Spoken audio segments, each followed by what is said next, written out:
The air was thick with the scent of damp earth and rotting wood as I trudged deeper into the forest, my boots sinking into the soft, mossy ground with every step. It was November 9th, 2017, and the sun had just dipped below the horizon, leaving the sky a bruised purple streaked with veins of dying orange. I'd come to this abandoned farmstead, some crumbling relic of a life long forgotten. Because that's what I do. I'm John, the guy behind Exploration Unknown, and for 8 years, I've been dragging my camera into the world's forgotten corners, chasing the thrill of decay. Tonight was supposed to be no different. Set up camp, film the ruins, maybe spook myself a little with the shadows. But the wilderness had other plans that'd make me question whether my obsession with the past was worth waking something that should have stayed buried. The farmstead loomed ahead, its skeletal silhouette barely visible through the gnarled trees. My breath fogged in the chill, and the faint rustle of leaves overhead sounded like whispers, like the forest itself was muttering secrets it didn't want me to hear. I adjusted the camera on my shoulder, the red recording light blinking like a tiny, unblinking eye. "As you can see," I said, my voice steady despite the prickling at the back of my neck. "I wasn't kidding about being in the woods. I'm coming up on some structures here. Gotta walk off the path a bit to get to this place." The words felt hollow, more for my own reassurance than for whoever'd watch this later. The path had been overgrown, swallowed by vines that twisted like veins under the skin of the earth, and stepping off it felt like crossing a threshold I couldn't uncross. The first building I reached was a sagging barn, its roof half caved in like a skull cracked open by time. I panned the camera across it, the lens catching the glint of a rusted barrel and a jacket dangling from a nail, swaying slightly, though there wasn't a breeze to move it. That really freaked me out when I first saw it, I admitted, forcing a chuckle. It's just hanging there like someone left it yesterday. Weird, right? My laugh died in my throat as I stepped closer, the fabric's faded plaid pattern staring back at me like a face with no eyes. The threads were frayed, curling inward as if something had clawed its way out from inside. I shook it off and kept moving, the crunch of brittle twigs underfoot echoing too loudly in the stillness, a sound that seemed to bounce back from the trees like an accusation. Inside the barn, the air turned sour, musty, with a tang of something metallic I couldn't place, like blood left to congeal in the dark. Old tools littered the floor, a saw with teeth like a predator's grin, its blade stained with something too dark to be rust. A printer from the 80s, so covered in dust, it looked like it had been coughed up by the earth itself. "Look at this," I said, zooming in on the printer's cracked casing. A relic of the past, so cool. My fingers brushed the surface, and a faint vibration hummed through them. Not mechanical, but alive, like the thing was breathing. I yanked my hand back, heart thudding, and told myself it was just my imagination. But as I pulled away, a single key on the printer depressed with a soft click, as if something unseen had pressed it. I didn't mention that on camera. It never catches the things that matter. The deeper I went, the more the farmstead revealed itself, a maze of collapsing walls and shadowed corners that seemed to shift when I wasn't looking. I found a garage next, its floor littered with unopened cans of motor oil, their labels peeling like skin after a sunburn. "Wonder how old these are," I muttered, picking one up. The weight felt wrong, too heavy, like it wasn't oil inside, but something thicker, something that sloshed faintly when I tilted it, a sound like wet meat sliding against metal. I set it down quick, wiping my hands on my jeans as if I could scrub away the unease creeping up my spine. The structure groaned around me, beams sagging like they might snap any second, and a faint drip echoed from somewhere in the dark, steady, deliberate, like a heartbeat. Not the safest place to be, I said, half to the camera, half to whatever might be listening.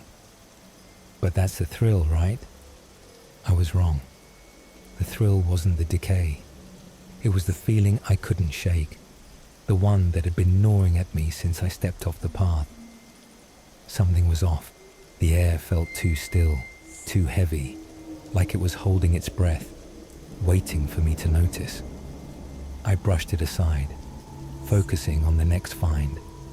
A pile of McDonald's bags, their golden arches faded to a sickly yellow, the paper brittle and stained with something dark that glistened in the lantern's light.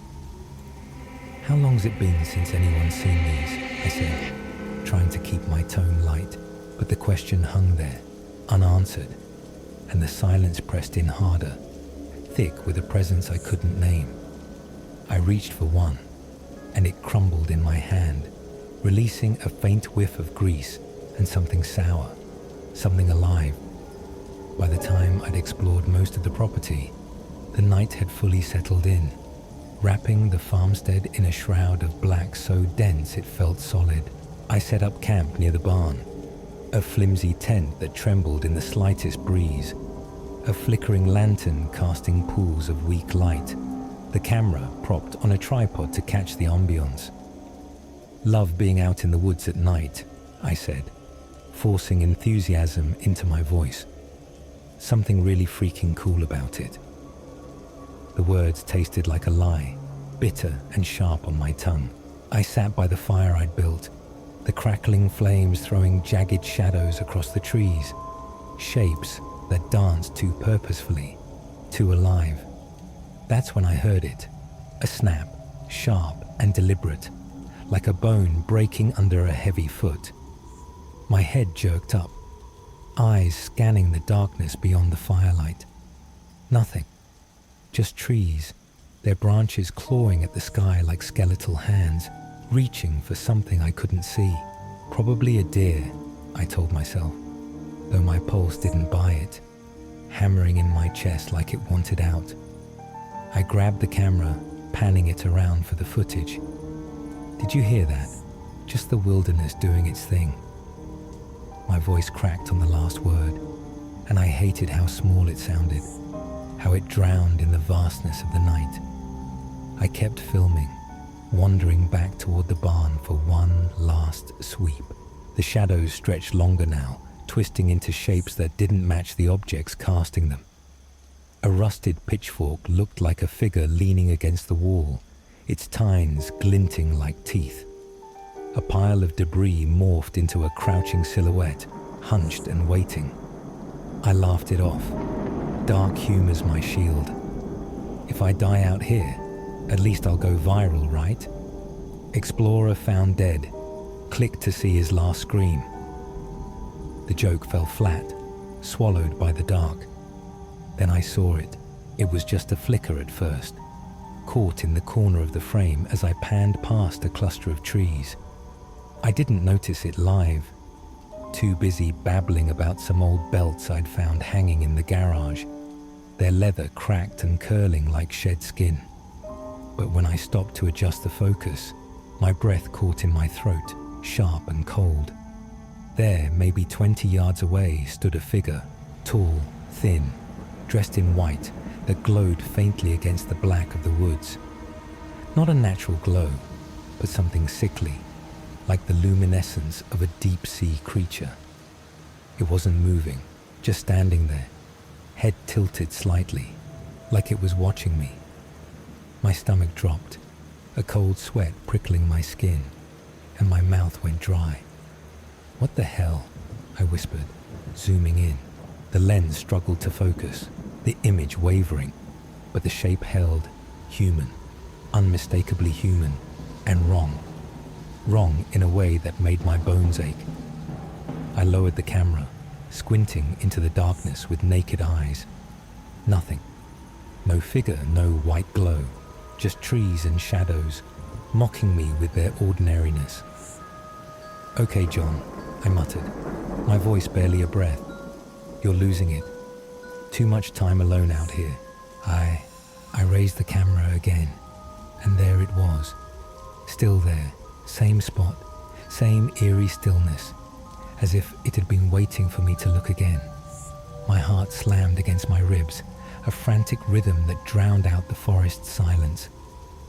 "This isn't funny," I said, louder than I meant to, hoping it was some local punk messing with me, some kid in a Halloween costume laughing behind a tree. No answer, just the wind now, picking up, whistling through the barn like a low, mocking laugh that curled around my spine. I should have packed up then, should have grabbed my gear and bolted back to the car, leaving this cursed place in my rear view. But I'm an idiot. Curiosity's my curse, the same itch that's kept me chasing ruins for 8 years. I stepped toward it, camera rolling, each crunch of leaves under my boots sounding like a gunshot in the silence, a warning I ignored. "If you're out there, say something," I called, my voice shaking, cracking like the barn's beams. The figure didn't move. 10 yards away now, and I could make out details. Long arms hanging limp, too long for a human frame. A face obscured by shadow despite the white clothing catching the moonlight. It wasn't a jacket or a prankster's sheet. It was deliberate, like a shroud stitched for a corpse, tailored by hands that didn't care for the living. 5 yards, the air turned frigid, my breath puffing out in rapid bursts that stung my lungs. The smell hit me then, rotten, sweet, like meat left out too long, mixed with something acrid, like burnt hair. My stomach churned, bile rising in my throat, but I kept going, driven by some stupid need to know, to prove I wasn't cracking. 3 yards, the figure shifted, just a twitch, a slight turn of the head, and I froze, my legs locking as if the ground had grabbed them. Its face came into view, or what should have been a face. No eyes, no mouth, just a smooth, pale expanse where features should have been. A blank slate that stared right through me, into me, peeling back layers I didn't know I had. My mind screamed run, but my body wouldn't listen, pinned by that eyeless gaze. I stumbled back, the camera slipping in my sweaty grip, nearly crashing to the ground. Oh God, I gasped, tripping over a root and hitting the dirt hard, the impact jarring my teeth. The lantern's light flickered wildly as I scrambled up, swinging the camera around like a weapon. It was gone. The spot where it had stood was empty, just a patch of dirt and twisted roots, undisturbed. My chest heaved, adrenaline burning through me, scorching my veins. What the fuck was that? I wheezed, spinning in circles, searching the trees, the barn, the sky, anything for a sign. Nothing. No sound, no movement, just the forest, mocking me with its silence, its indifference. Back at camp, I replayed the footage, hands trembling as I hunched over the tiny screen, the glow casting my face in a sickly pallor. There it was, frame by frame. The figure in white, standing still, then gone. But something else caught my eye. A second shape, fainter, lurking behind another tree. Shorter, hunched, its outline jagged like it had been broken and stitched back together wrong. My blood ran cold, a shiver slicing down my spine. I hadn't been alone out here, not for a second. I zoomed in, and the screen flickered, the image distorting for a split second, long enough to show a third shape, then a fourth, faint and fleeting, ringing the clearing like silent sentinels. The fire was dying now, embers glowing like eyes in the dark, winking at me with malicious glee. I grabbed my knife, a pitiful thing against whatever this was, 4 inches of steel that felt like a toy in my shaking hand, and sat with my back to the tent, eyes darting between the trees, Every rustle, every creak sent my pulse racing, my breath hitching. Then I heard it, a low hum, barely audible, rising from the ground itself, vibrating through my boots. It wasn't wind or an animal. It was deliberate, rhythmic, like a charm from something that didn't need lungs to breathe, something that had never known air. The air thickened, pressing against my eardrums until they ached, and the smell came back, stronger, choking me with its decay, a stench that clung to my throat like oil. I didn't sleep that night. Couldn't. The hum grew louder, weaving through the trees like threads of sound, tightening around me. Shadows moved just beyond the firelight, too many to count, too vague to name, shifting like smoke given form. At one point, I swear I saw the white figure again, closer this time. Its blank face tilted as if studying me, measuring me. Others joined it, hunched shapes, their outlines twitching as if they couldn't hold still, couldn't decide what they wanted to be. I clutched the knife tighter, muttering prayers I didn't believe in, my voice a ragged whisper swallowed by the hum. Please, just let me make it to morning, I begged, to God, to the forest, to whatever was listening. The dark laughed back, a soundless ripple that made my skin crawl. Hours dragged on, each second a lifetime. The fire sputtered out, leaving me with just the lantern, its weak beam trembling like my hands. The hum pulsed now, syncing with my heartbeat, mocking it. I saw things, shapes in the tense fabric, faces in the trees, none of them clear, all of them wrong.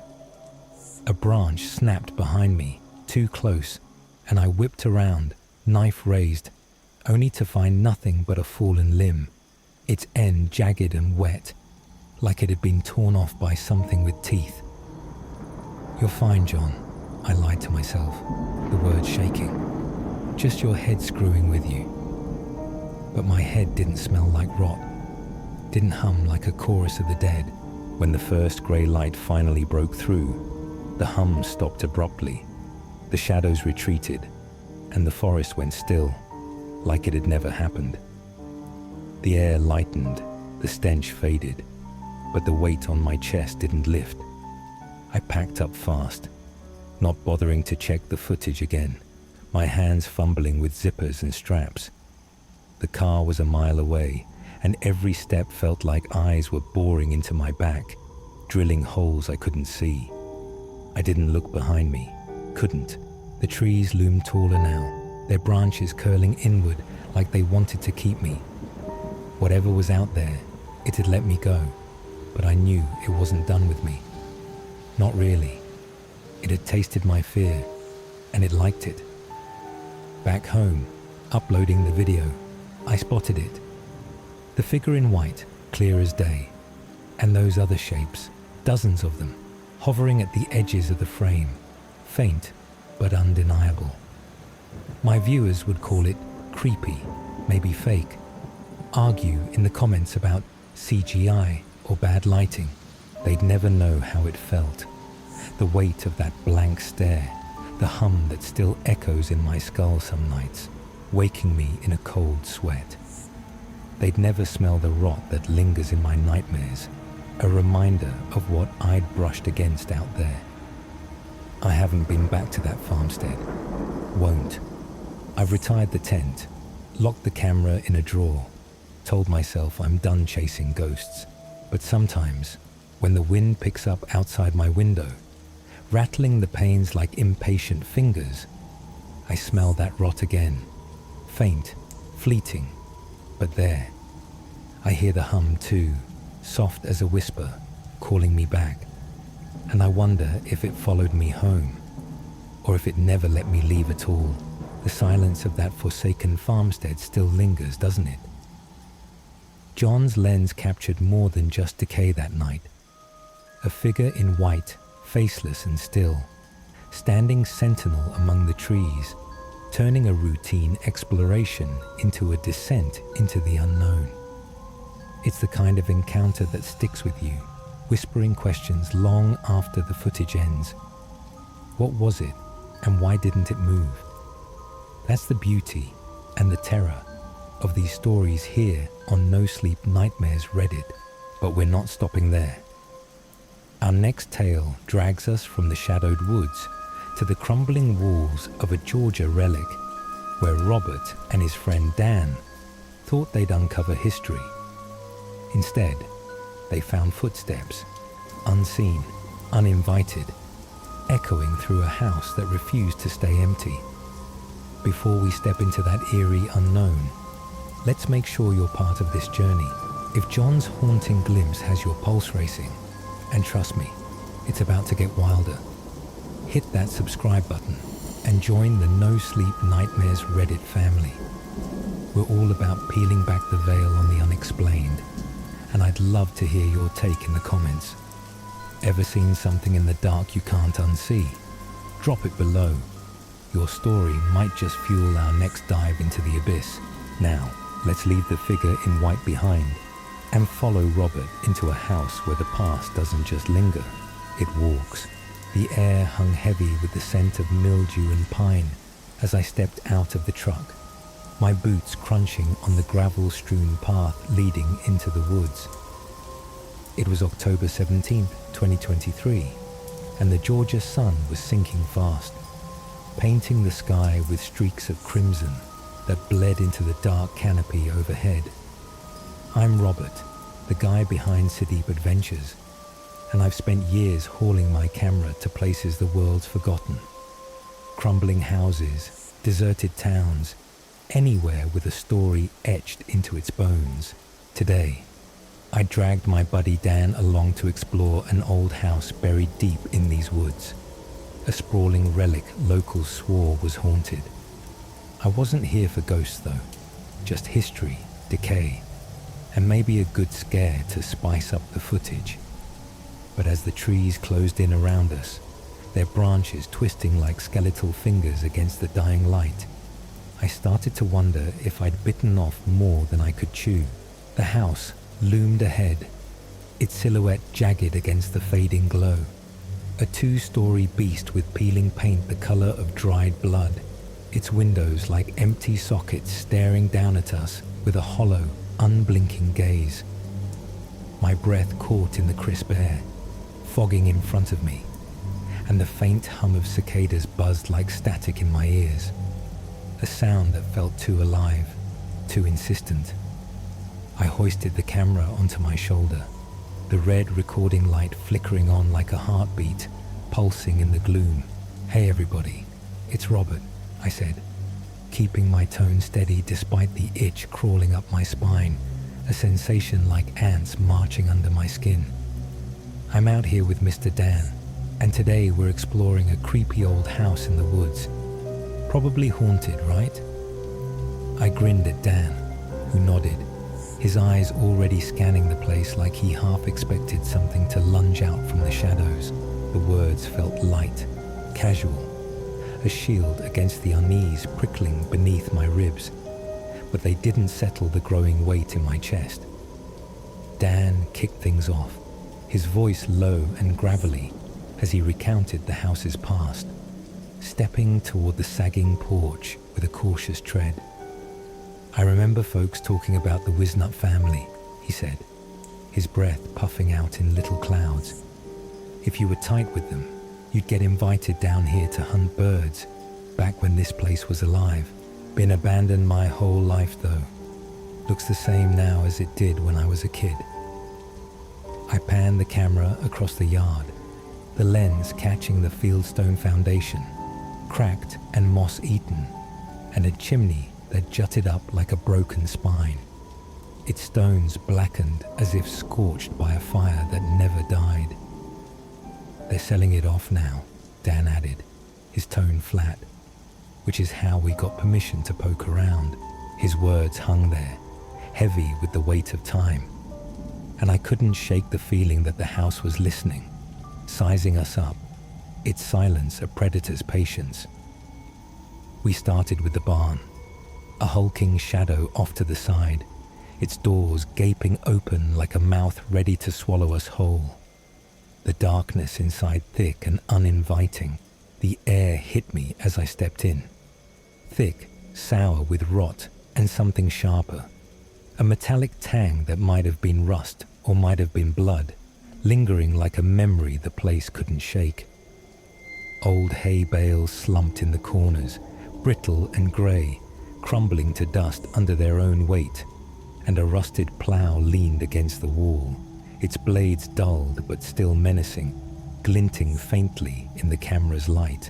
"Check this out," I said, zooming in on the plough, my voice steady despite the tremor in my hands. "Bet this thing's seen some stories." My fingers brushed the metal, and a faint jolt ran through them. Not static, but something alive, like the echo of a scream trapped in the steel, vibrating up my arm. I yanked my hand back, heart thudding hard enough to rattle my ribs, and forced a laugh, sharp and hollow. Guess it doesn't like me touching it. Probably thinks I'm here to repo it. Dan chuckled, a dry sound that didn't reach his eyes, which darted to the shadows, uneasy, searching for something he couldn't name. "Let's hit the house," he said, already moving, his boots scuffing the dirt floor. I followed, the crunch of dead leaves underfoot too loud, too sharp, like the forest was snapping its fingers to warn us off, a rhythm that echoed in my skull. The porch groaned as we climbed it, boards bowing under our weight, with a sound like a low moan, and the front door hung ajar, creaking faintly though the air was still, a sound that sent a shiver down my spine. I pushed it open with my free hand, and a wave of cold hit me, damp, earthy, with a hint of something sweet and wrong, like fruit gone bad, fermenting in the dark. "Here we go," I muttered, stepping inside, camera rolling, the lens my only shield against the unknown. The interior was a gut punch, a visceral shock that stopped me cold. I'd expected decay, broken furniture, cobwebs, the usual signs of neglect, but this was different, wrong in a way I couldn't pin down. The walls sagged inward, streaked with dark stains that glistened like they were still wet, dripping with something thicker than water, and the floorboards bowed underfoot, soft and spongy like flesh yielding to pressure. "Whoa," I breathed, panning the camera across the room, the light trembling with my hands. This must have been an early settlement house, or the site of one. My voice echoed, bouncing off the walls in a way that felt wrong, like it wasn't just my words coming back, but something else, a whisper layered beneath them. Dan nodded, peering into a corner where a dry stacked chimney crumbled into dust, its stones jagged and uneven. "Looks old as hell," he said, his voice tight. "Older than the house, maybe."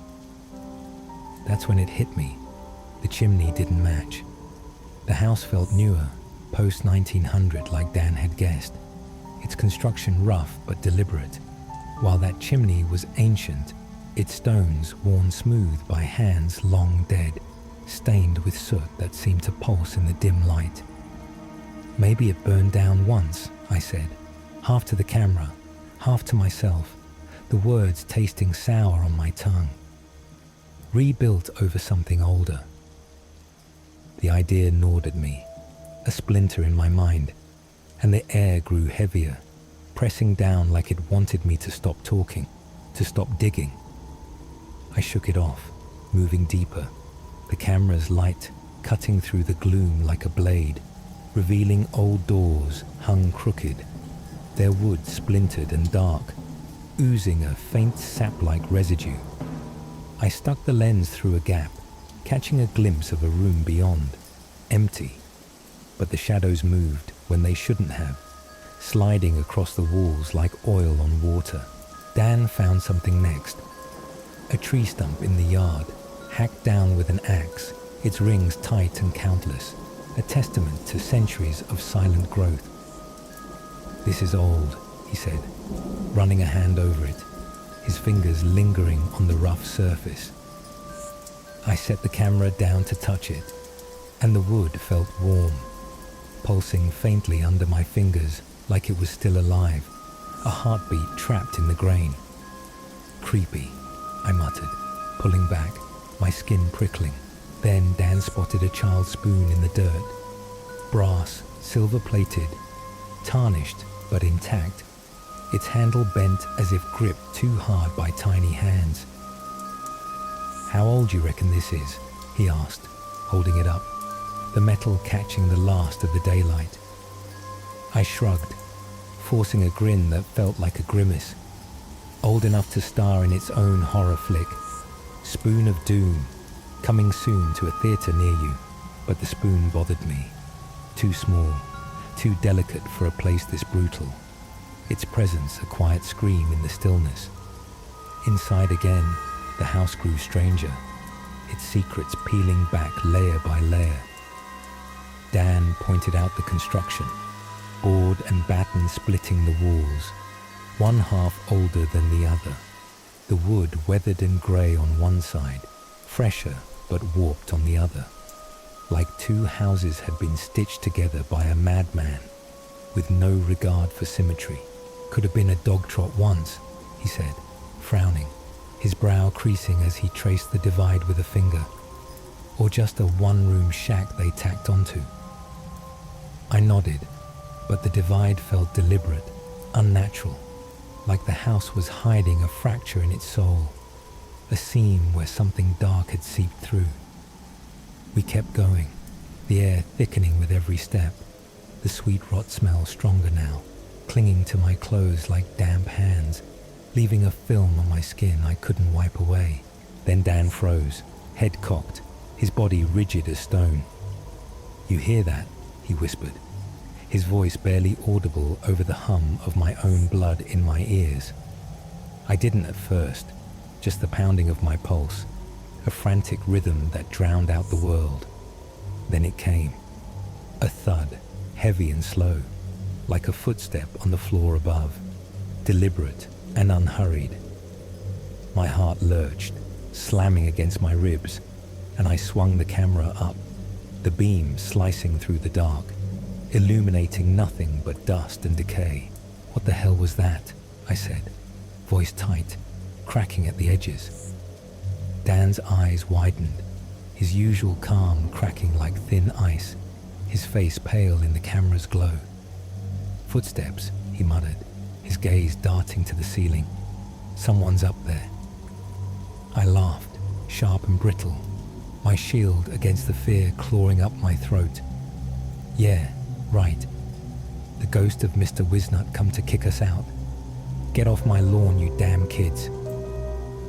But the humor died fast as another thud echoed down, closer this time, deliberate, a sound that rooted me to the spot. We should have left. Every nerve in me screamed to bolt, to pile back into the truck and peel out of there, leaving this cursed place in the dust. But curiosity's my curse. I'm the idiot who runs toward the noise in a horror movie, the one who dies first because he can't let it go. "Let's check it," I said, nodding to the stairs, my voice steadier than I felt. Dan hesitated, his hand tightening around the brick he'd grabbed downstairs, his knuckles white. Then he followed, his breath ragged, a sound that mirrored the pounding in my chest. The steps creaked under us, each one a groan that sounded too human, too pained, like the house was crying out with every step we took. At the top, the hall stretched out, narrow, shadowed, with doors lining it like teeth in a jaw, their frames warped and splintered. The air up here was colder, sharper, and that smell hit harder. Rotten meat, thick and cloying, coating my throat like a second skin. "This ain't right," Dan whispered, gripping the brick like it'd save him from whatever was up here, his eyes wild. I panned the camera, the light trembling with my hands, casting jagged shadows that danced across the walls. "Nothing here," I said, forcing the words out, my voice thin and unconvincing. But the shadows disagreed. They shifted, stretched, pooling in corners where the light couldn't reach, moving when I turned away. Then it came again. Thud. Loud, right behind us. A sound that punched the air from my lungs. I spun, the beam catching nothing but dust motes swirling in the air, glinting like tiny eyes. "Okay, that's enough," Dan said, voice shaking, his calm shattered. "Let's go." But I couldn't. Not yet. One more look, I insisted, stubborn as ever, my need to know outweighing the terror screaming in my gut. I ducked under a low beam to check the crawl space beneath the house.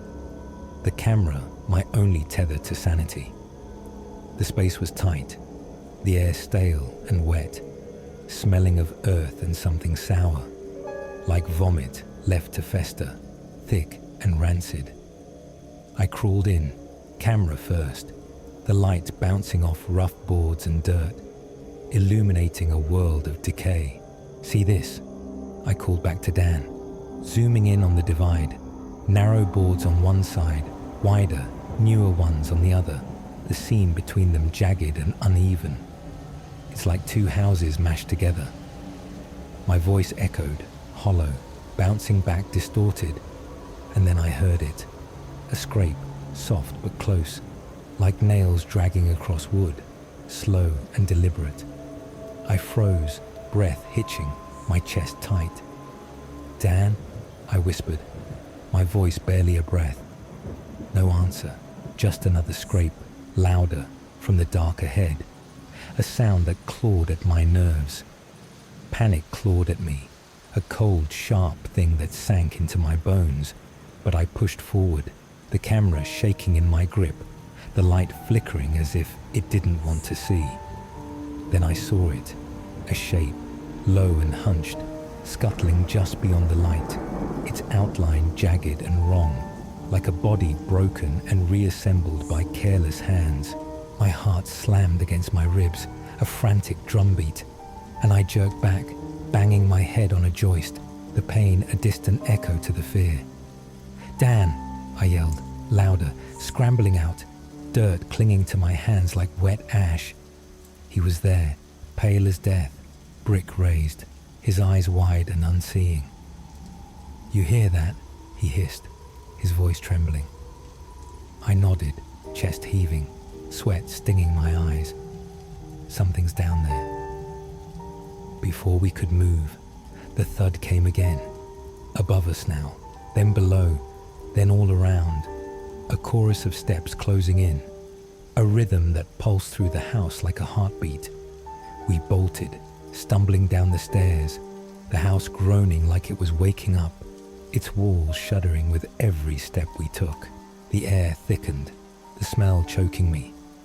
A miasma of rot and sweetness that coated my lungs, and shadows lunged from the walls, vague, human-shaped, gone when I looked straight on, flickering at the edges of my vision. "What the fuck is this?" I gasped, camera swinging wildly, the lens catching glimpses of movement I couldn't track. Dan didn't answer, just ran, his breath a ragged sob, and I followed, heart pounding so hard I thought it had burst, my legs burning. Outside, the woods were silent, too silent, the cicadas gone quiet like they'd fled, the air heavy with a stillness that pressed against my eardrums. We didn't stop, piled into the truck, tires spitting gravel as we peeled out, the house shrinking in the rear view, its windows glinting like eyes watching us go. The drive back was a blur, the road stretching out like a lifeline, the hum of the engine, the only sound breaking the silence between us. Dan stared ahead, his hands clenched on his knees, the brick still gripped tight, his knuckles white as bone. I kept the camera off, my hands too shaky to hold it, the weight of what we'd seen settling into my bones like lead. Back home, I locked the doors, double-checked the windows, and sat down to replay the footage. hands trembling as I hunched over the screen, the glow casting my face in a sickly pallor. The thuds were there, clear and rhythmic, a steady beat that matched the pulse in my ears. But something else showed up. Faint shapes in the corners, faces with no eyes, mouths stretched wide in silent screams, watching from the edges of the frame. My stomach twisted, a cold sweat breaking out across my skin. My viewers would eat it up, call it creepy, debate in the comments about editing tricks or bad lighting, but they'd never feel it. The weight of those steps, the smell that still clung to my jacket days later, a stain I couldn't wash out. Dan won't talk about it, won't even look at me, his silence louder than any scream. He's changed, jumpy, hollow-eyed, like something followed him out of that house and won't let go. I haven't gone back, haven't touched the camera since. The footage sitting unedited on my hard drive like a curse I can't unmake. But sometimes, when the wind rattles my windows at night, shaking the panes like impatient fingers, I hear it, a thud, slow and deliberate, echoing through the walls. I tell myself it's the house settling, the pipes groaning, anything but what I know it is. I check the locks again, peer out into the dark and see nothing, just the night, vast and empty. But the smell comes back, faint and sweet, curling through the air, and I know it's out there waiting, its footsteps a promise it hasn't forgotten me. The next night, it got worse. I'd fallen asleep on the couch, the TV droning to drown out the silence, when a thud jolted me awake, sharp, close, right outside the window. My heart leapt into my throat and I stumbled to my feet, peering through the blinds. Nothing, just the yard, bathed in moonlight, the trees swaying gently, but the air felt wrong, heavy, and that smell crept in again, seeping through the cracks, sweet and rotten, a whisper of decay. I grabbed a flashlight, my hand shaking, and swept the beam across the lawn. The light caught something, a footprint in the dirt, deep and fresh, too large for any animal I knew. My breath hitched, and I stepped back, the beam trembling. Another thud, this time from the roof, a slow, deliberate step that vibrated through the ceiling. I didn't sleep after that, couldn't. I sat up with the lights on, the flashlight clutched tight, listening as the thuds came and went, outside, above, sometimes so faint I thought I'd imagined them, sometimes so loud the walls shook. By morning, they stopped, the silence rushing back like a tide, but the footprint was still there, etched into the earth like a signature.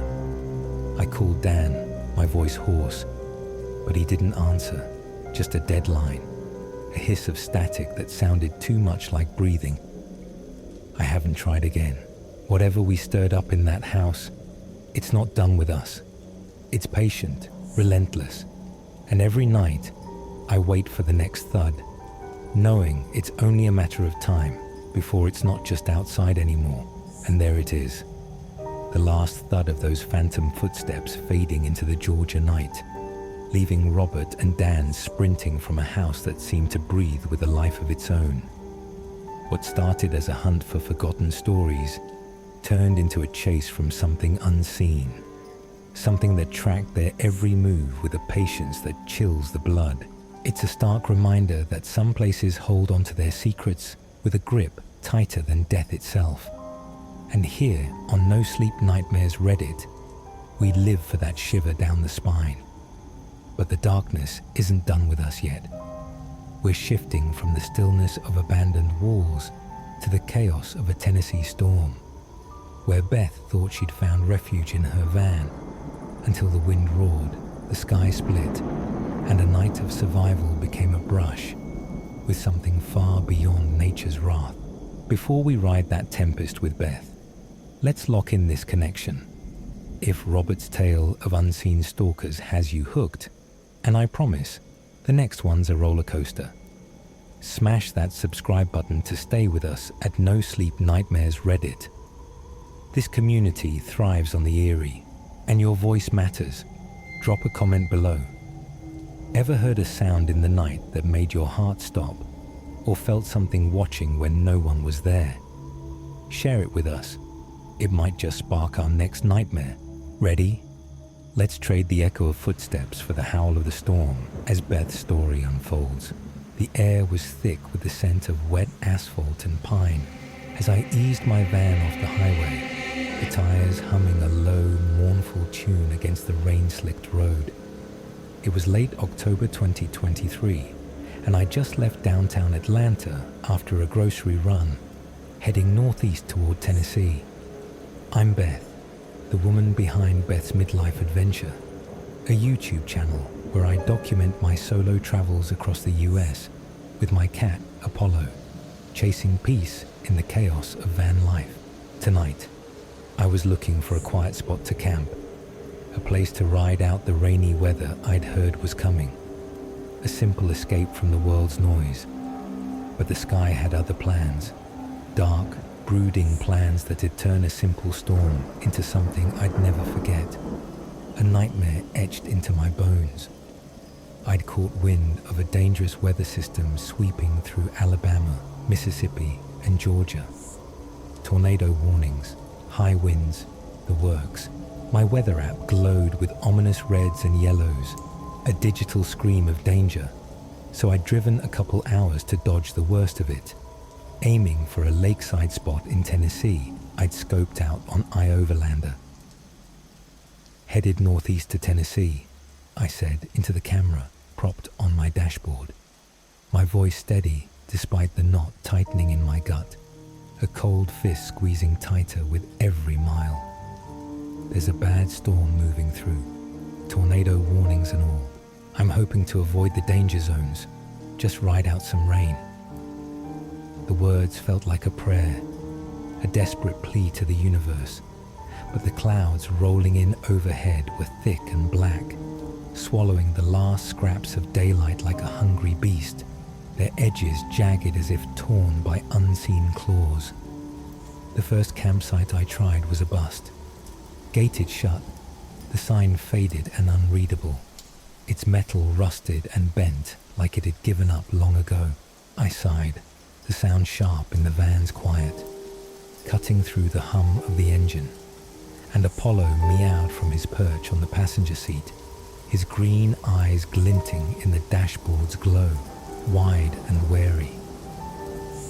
"Looks like we're improvising, buddy," I muttered, steering toward a second spot marked as public land, my hands gripping the wheel a little too tight. The gravel crunched under my tires as I pulled in, a grating sound that set my teeth on edge, and the lake shimmered faintly in the distance, its surface rippling under the first spits of rain, a restless mirror reflecting the darkening sky. "Clouds are really rolling in," I said, grabbing the camera for a quick update, my breath fogging the lens for a moment. "Supposed to start raining any minute, so I'm finding a safe spot to camp. Try..." My tone was light, practiced, a mask I'd worn for years, but my hands trembled as I set up, the air growing heavy with a damp chill that seeped through the van's walls, curling around me like a cold hand. The rain came fast, a steady drumbeat on the roof that drowned out Apollo's soft purrs, a rhythm that felt too deliberate, too alive. I'd parked near the lake, the ground soft and grassy under the tires, and settled in with a cup of tea, the steam curling up like ghosts in the dim light of my lantern, its flickering glow casting shadows that danced on the walls. "Guess the storm's officially hit," I said, filming through the window as the rain thickened, sheets of water blurring the glass into a smeared, weeping pane. "We'll know soon if I've got any leaks." A crack of thunder shook the van, loud enough to rattle my teeth and send a jolt through my spine, and I laughed, a shaky, brittle sound that didn't reach my eyes. That thunder feels like it's shaking the whole damn van. Maybe Tennessee storms are just built different. But the laugh died quick as lightning streaked across the sky, illuminating the trees in a flash of white. Twisted, skeletal shapes that looked too alive, too watchful, their branches swaying like fingers reaching for the van. The ground beneath me turned to mush fast, water pooling around the tires, the dirt sucking at them like a greedy mouth, a wet, slurping sound that made my skin crawl. I peered out, the flashlight beam cutting through the downpour, a thin blade of light that trembled with my hand, and saw the lake creeping closer, its edges swelling with every gust, dark water lapping at the shore like a tongue. Shit, I muttered, heart kicking up a notch, a frantic thud against my ribs. I don't want to get stuck in mud, or worse, flooded out. I grabbed my keys, the metal cold and slick against my palm, and fired up the engine, the van groaning as I coaxed it toward higher ground, a low, pained sound that echoed my own unease. The tires spun, slipping in the muck, and for a moment, I thought I'd lost it, trapped in the dark, alone with Apollo and a storm that didn't care, its wrath indifferent and endless. But with a lurch, the van broke free, climbing a small rise, and I exhaled, shaky but relieved, my breath fogging the windshield. "Made it," I whispered, patting Apollo's head, his fur soft under my trembling fingers. "We're good, bud." Not long after, headlights pierced the rain, a car pulling into the spot I'd just left, its beams cutting through the deluge like desperate eyes. I watched, breath fogging the window, as it slid to a stop, then sank, tires spinning uselessly in the mud, a futile whine swallowed by the storm. "They're stuck," I said, grabbing the camera again, my voice tight, rocking back and forth trying to push it out. "I'm gonna help." I pulled on my boots, the leather stiff and cold against my skin, and grabbed a shovel from the back, the weight grounding me, a solid anchor in the chaos. "Big shovel, but it's something," I muttered, stepping out into the deluge, the door slamming shut behind me with a hollow thud. The rain hit like needles, soaking me through in seconds, icy pinpricks that stung my face, and the wind howled, a low, guttural sound that vibrated in my chest, a primal roar that drowned out my thoughts. I slogged down the hill, flashlight bouncing, its beam wavering in the downpour, and called out, "Hey, need a hand?" My voice thin, nearly lost in the storm's fury. Two figures emerged from the car, a guy and a woman, drenched and frantic, their faces pale blurs in the rain, their voices lost in the wind's roar, swallowed by its relentless scream. I handed over the shovel, shouting over the gale, "Use this, I'll grab some wood." My words were snatched away, but they nodded, understanding, and I scrambled back, digging through my gear for branches and planks, the rain stinging my eyes, blurring my vision into a watery haze. Together, we wedged them under the tires, the mud sucking at my boots with a wet, greedy pull. And after a tense few minutes, the car lurched free, engine roaring as it climbed to safety, a triumphant snarl against the storm. "Thank you," the guy yelled, his face pale and hollow in my flashlight's beam, eyes wide with something more than gratitude, fear maybe, or relief so sharp it cut. I waved it off, trudging back to my van, soaked and shivering but alive with adrenaline, my pulse racing like a drumbeat. "Good deed done," I said into the camera, forcing a grin that felt more like a grimace, my teeth chattering. "Now let's hope this storm doesn't turn me into the next rescue mission. Apollo's not cut out for heroics." "Titas," back inside, I peeled off my wet clothes, the fabric clinging like a second skin, heavy and cold, and wrapped myself in a blanket, the rough wool scratching against my chilled flesh. Apollo curled up beside me, his warmth a small comfort, his purrs a faint vibration against the storm's onslaught. The rain pounded harder, a relentless assault that shook the van's frame. And then my phone buzzed. A tornado watch, the screen glowing with a warning that made my stomach clench. I frowned, swiping it open, and the screen lit up with red. Active tornado warning. My stomach dropped, a cold weight settling in, heavy as stone. "Okay, guys," I said, voice tight as I filmed, the camera's lens catching the flicker of fear in my eyes. "Just got an active tornado warning. Scary stuff." Thunder cracked again, so loud it shook the van's walls. A bone-rattling boom that made Apollo flinch, and lightning flashed, turning the night into day for a split second, revealing the trees outside. Gnarled, twisted things that seemed to lean closer, their branches clawing at the sky like desperate hands. The alerts kept coming, each one sharper, more urgent, piling dread on dread. "Take cover now," the radio blared, a voice cutting through static, tinny and insistent. "Move to a basement or an interior room on the lowest floor of a sturdy building. Avoid windows. If you're outdoors, in a mobile home or a vehicle, move to the closest substantial shelter." I laughed, a bitter, hollow sound that echoed in the van's tight space, a dark shield against the panic clawing up my throat. "Well, there's nowhere to take cover," I said, stroking Apollo's fur, his body trembling against mine, his eyes wide and unblinking. "I'm in a freaking van in the middle of the woods. Guess I'll just tell the tornado to come back later when I've got a bunker handy." The lightning was insane now, a strobe light show that lit up the trees in jagged bursts, their shadows dancing on the walls like specters, and the wind screamed, a banshee wail that rattled the van's frame, a sound that burrowed into my skull. I killed the lights, hoping to see better through the dark, my breath shallow as I scanned for movement, a funnel cloud, debris, anything to give me a heads up. But the rain was a wall, visibility zero, a grey curtain that swallowed the world, and the wind howled louder, a living thing tearing at the van, each gust a fist that threatened to flip us over. "It's okay, bud," I whispered to Apollo, though my voice shook, cracking on the edges. "We'll be fine," but I wasn't sure.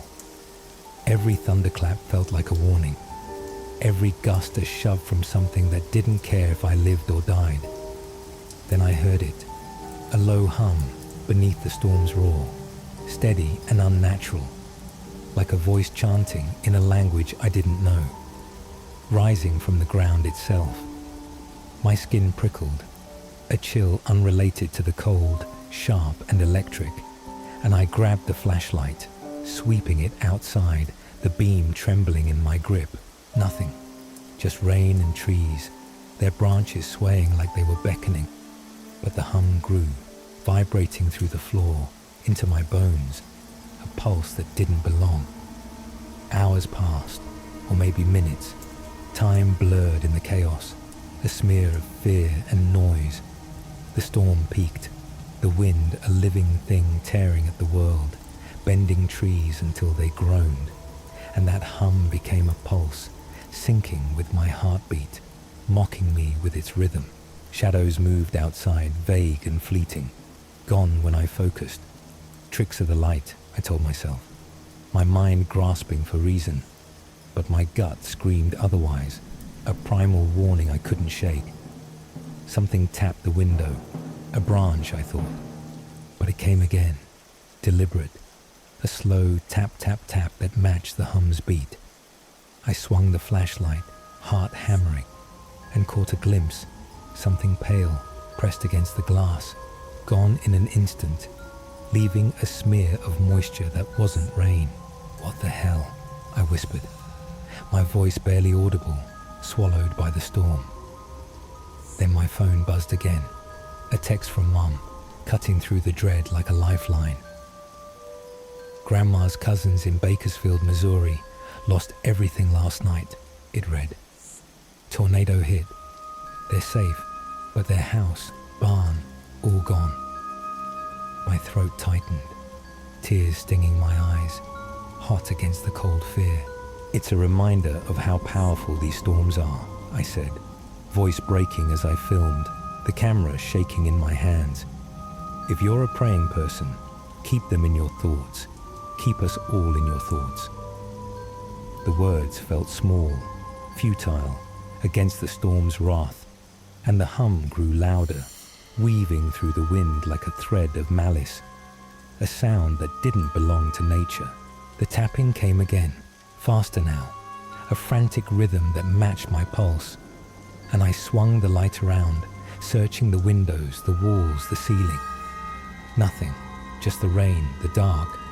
But the van rocked, not from the wind, but something heavier, something deliberate. I clutched Apollo tighter, his claws digging into my arm, a sharp sting that grounded me, and whispered, "We're okay, we're okay." A mantra against the panic clawing at my chest, but the hum turned into a growl, low and guttural, rising from the earth, and the shadows outside thickened. Shapes that weren't trees, weren't debris, moving with purpose, circling the van like wolves around prey. I killed the flashlight, plunging us into darkness, my breath hitching as I listened, the growl pulsing through me, a sound that promised more than wind and rain. The storm eased by dawn, the rain softening to a drizzle, the wind dying to a whisper that still carried that faint hum, a ghost of the night's terror. I stepped out, boots sinking into mud that sucked at my soles, and the air smelled of ozone and rot, a sickly sweetness that clung to my lungs, coating my throat like oil.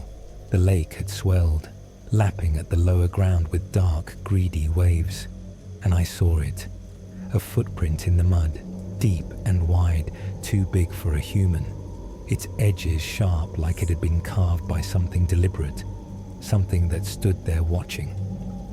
My heart stuttered, a frantic thud, and I swung the camera around, filming, my voice a whisper. "What the hell is this?"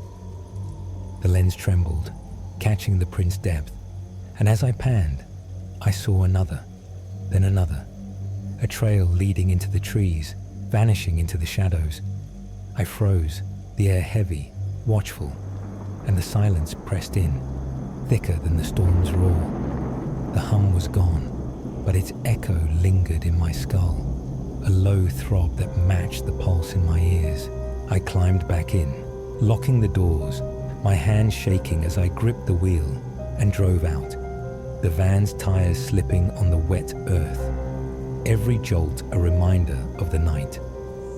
Back home, I replayed the footage, hands trembling as I hunched over the screen, the glow casting my face in a sickly pallor. The taps were there, faint but rhythmic, and the shapes, faint figures in the rain, eyes glinting in the dark, gone frame by frame, a dance of shadows that didn't belong. My viewers would call it creepy, maybe fake, argue about editing tricks, but they'd never feel the hum, the weight of that night, the way it sank into me like a stain. Apollo's jumpy now, hissing at shadows, his eyes wide and unblinking, and I hear it sometimes. A low thud, a whisper in the wind, a tap at the window when the night's too still. I check the locks, peer into the dark, and see nothing. Just the yard, the trees, the empty road, but the smell comes back, faint and sweet, curling through the air, and the footage sits unedited, a curse I can't unmake. Whatever rode that storm, it's not done. It's waiting, patient and relentless, and I know it'll find me again. And there you have it. 3 nights where the line between the known and the unknowable blurred into a haze of terror, each one leaving echoes that refuse to fade. From John's chilling encounter with that faceless figure in white, standing silent among the trees of a forgotten farmstead, to Robert and Dan's frantic escape from a Georgia house alive with unseen footsteps, and finally Beth's battle against a Tennessee storm that carried more than just wind and rain. We've journeyed through the shadows of the wild. These aren't just stories. They're warnings, etched in the flicker of a camera lens, that some places, some moments, hold on to things we were never meant to find. The figure that watched John didn't speak. The footsteps that stalked Robert didn't show their source. And the hum that haunted Beth didn't explain itself. Yet they linger, don't they? In the quiet after the storm, in the stillness of the dark, they wait. That's the heart of NoSleep Nightmares Reddit. Peering into the abyss and feeling it stare back, unblinking and relentless. Each of these tales leaves us with questions that gnaw at the edges of sleep. What was out there in the woods with John? Who or what paced the floors above Robert and Dan? And what rode the wind that night with Beth, leaving its mark in the mud? We may never know, and maybe that's the point. The unknown is a beast that thrives in the gaps we can't fill. But one thing's certain. These encounters prove the world is bigger, stranger, and darker than we like to believe. And every shadow holds a story waiting to be told. If these nightmares have sunk their claws into you, and I hope they've left a mark, don't let this be the end. Hit that subscribe button to join us at NoSleep Nightmares Reddit, where we chase the eerie and embrace the unexplained. We're a growing legion of thrill seekers, and I want you with us for the next descent into the dark. And before you go, drop a comment below. Tell me, which of these tales hit you hardest? John's silent watcher, Robert's unseen pursuer, or Beth's storm-born terror? Or maybe you've got your own brush with the unknown. Share it with us. Your story might just light the fuse for our next episode. Until then, keep your eyes open, your lights on, and your ears sharp. Because out there, in the wild, something's always listening.